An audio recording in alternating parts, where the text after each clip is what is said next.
hariho abakristo b'ukuri, hakabaho n'abanyedini. Kunesha ni ukuva mu banyedini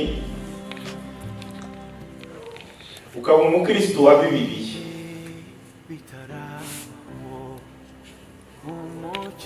Isi dini ni iki byo ko ntabyumva nabyo? Abenshi murabyumva.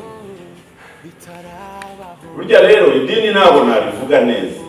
Niyo umuntu akwise ngo umunyedini burya baguhamije.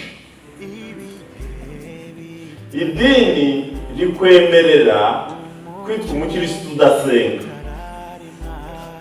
Turavuga ngo ni mwene data, twe gusa tureba kutamugwagwa, tureba ku bintu bike, ugatubwira aho wabatirijwe, rimwe na rimwe ufite n'agafoto ubatizwa cyangwa certificate bikemura, tukakwemera. Tukabaza ngo ntabwo mugwagwa, bakavuga ngo ntabwo, tukavuga ngo ni umwana mwiza. Bakubeshya. Idini rikwemerera kuba umukristo udasenga. Mu idini tukwemerera kuba umukristo utarihaye Imana. Ibyo byose mu ijuru ntibabyemera. Mu idini tukwemerera kuba umukristo udakorera Imana.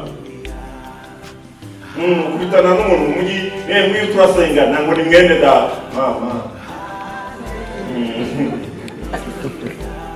Rero nubwo yari imvugo tumenyereye yo muri quartier no ku murenge bemera, reka nkubwire ikintu ugifate no mu mutwe. Yesu umwana w'Imana nta dini agira. Amen.